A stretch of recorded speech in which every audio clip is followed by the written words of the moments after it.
What's up, everyone? This is Preston. I'm recording from my new home in Seattle, Washington. I'm just walking the dog, Bobo, hanging out at this pickleball court, this basketball court. It's a beautiful neighborhood. I'm really excited to be here, and I'm just decompressing from a fairly long day at work.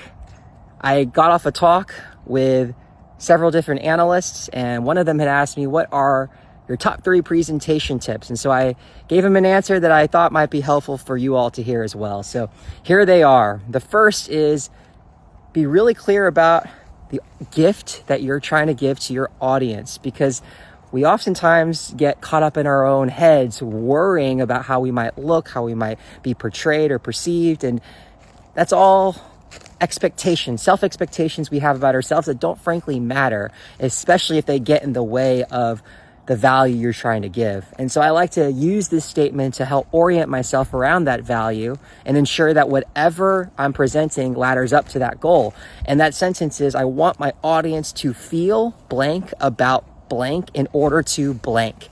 Each of those blanks represents 3 different things. So the first is the key emotion that you want them to feel by the end of your talk.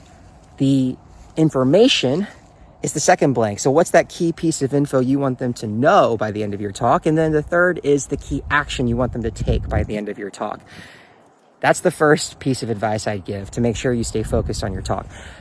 The second is be intentional about your intro, because your audience's attention is highest at the beginning of your talk. It tends to dip in the middle before it goes back up in the end. And in your intro, you can do many different strategies, but here are my favorites. One is you tell a story that relates to a key pain point that your audience may relate to or have. And then the second is you ask a question to your audience. Typically, there are questions that can be easily answered in yes or no statements. So just raise your hand if blank. And that's a great way for you to gauge the room and for them to stay engaged with you. The final piece of advice I gave, and this, keep in mind, was meant for an audience of analysts, is that when you present data on slides, I like to use this framework to help keep me focused, and that is TOP-T. So that stands for topic, orient, point, transition. Topic is that 1 to 2 sentence summary that describes what this slide is even addressing in the first place. Orient is orient your audience to the graph. So the x-axis represents this, the y-axis represents that. Point is the key point or takeaway you want them to have in viewing that particular data on the slide.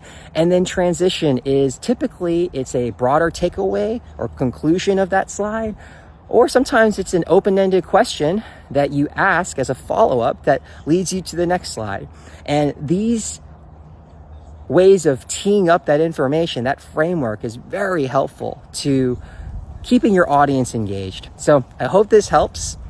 And stay warm or cool out there wherever you are, and have a wonderful day. Take care. Bye.